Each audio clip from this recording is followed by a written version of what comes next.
Cerita novel Perintah Kaisar Naga bab selanjutnya. Ojo lali subrek, like and comment ya, yuk gasken.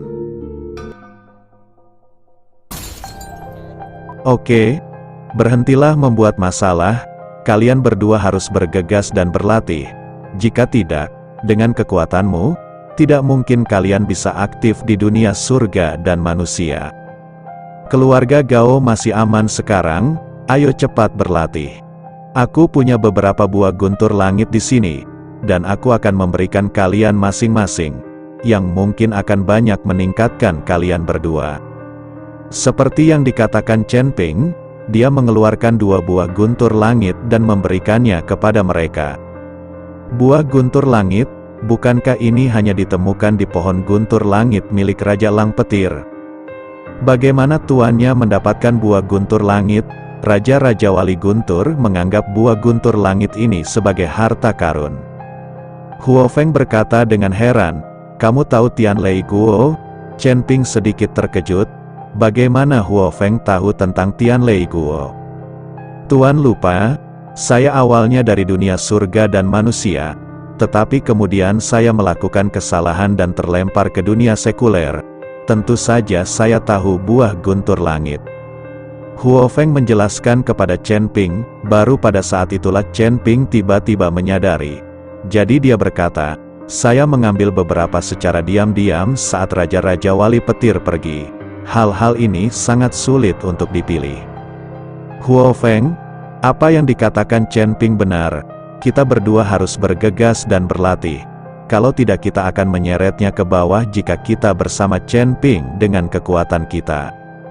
Yu Jiameng mengangguk dan berkata, oke, kalau begitu aku akan pergi berlatih. Huo Feng juga mengangguk, kedua gadis itu pergi berlatih dengan buah guntur langit. Dan Chen Ping juga mulai memulihkan kekuatannya dan memasuki kondisi kultivasi. Dia harus menerobos secepat mungkin, jika tidak dia akan menemukan harta karun yang sebenarnya, dan dia mungkin akan mendapatkan Ice Soul Pill saat itu. Chen Ping pertama-tama menyerap pecahan jiwa es yang diberikan oleh Gao Qiqiang, menjadi tenang, dan membenamkan dirinya dalam menyempurnakan pecahan jiwa es.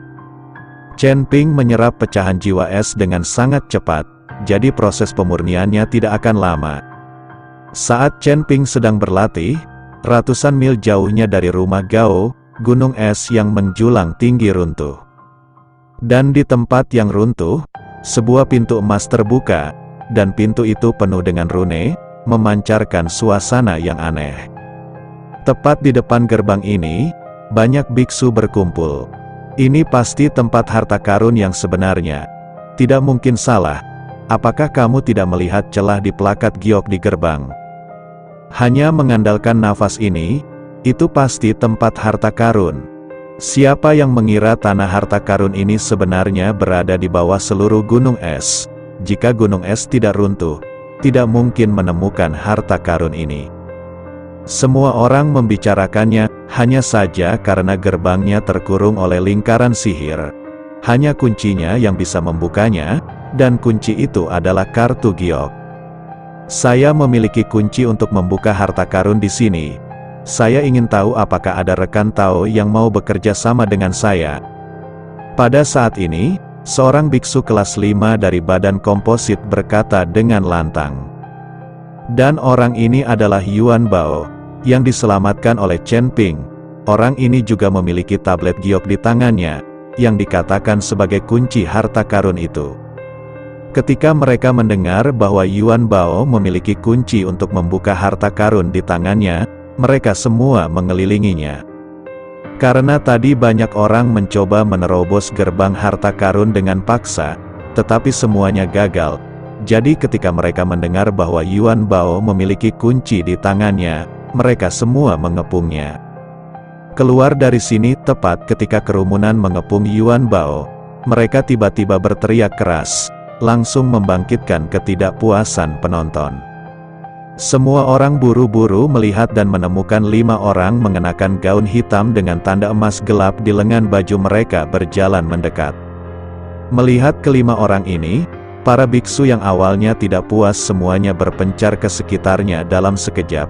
Jelas, Mereka semua mengenal 5 orang ini dan takut pada 5 orang ini. Di antara 5 orang, pemimpinnya adalah manusia Parubaya berkata, "Kami adalah 5 elemen iblis surgawi dari Liga Iblis Penyegel, dan aku Jin Vien. Sekarang serahkan kunci harta karun kepadaku." Yuan Bao menatap pria Parubaya di depannya, ekspresinya menjadi sangat gugup, wajahnya juga sangat jelek, keringat dingin langsung menetes di dahinya. Dia tidak berharap untuk bertemu orang-orang dari Siling Demon League di ujung utara ini.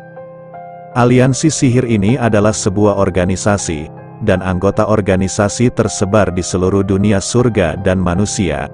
Jubah hitam dan tanda emas gelap mereka adalah kecantikan mereka. Aliansi sihir ini didirikan oleh sekelompok orang yang membunuh iblis di mana-mana, dan jumlah anggota dalam organisasi bertambah.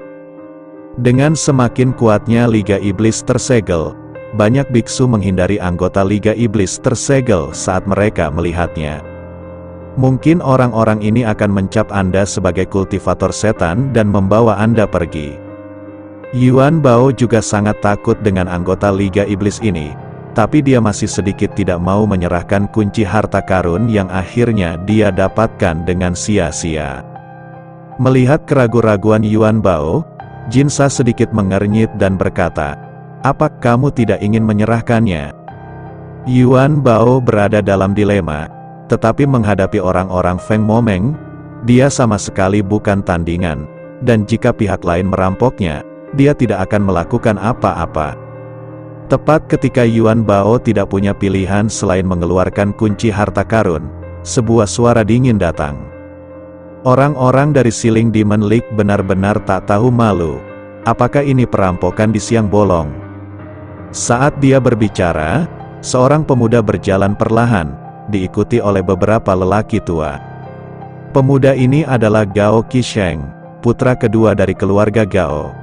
Gao Qiqiang mengirimnya dan Gao Qiji untuk memeriksa pergerakan Moxiu dan menemukan lokasi harta karun itu.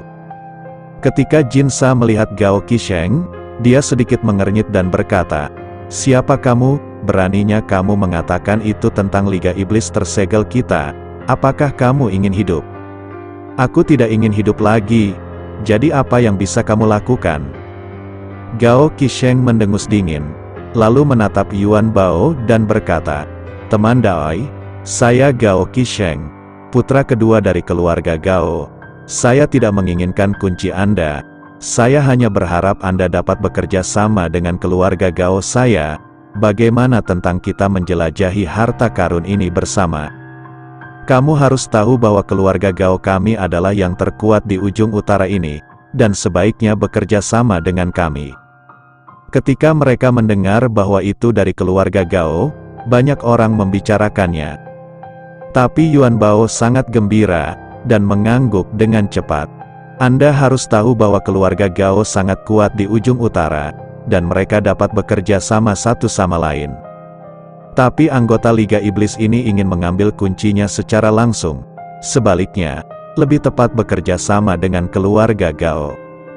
Sialan, kamu akan melawan Seal of Demons kami. Apakah kamu mengejar kematian?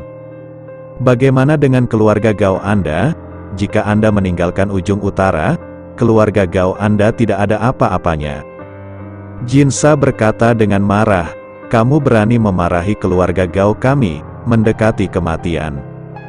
Gao Qisheng masih muda dan energi, bagaimana dia bisa membiarkan orang lain memarahi keluarga Gao? Jadi dia langsung memukulnya. Jinsa mendengus dingin, lalu diikuti dengan pukulan. Kekuatan Gao Qisheng masih belum cukup.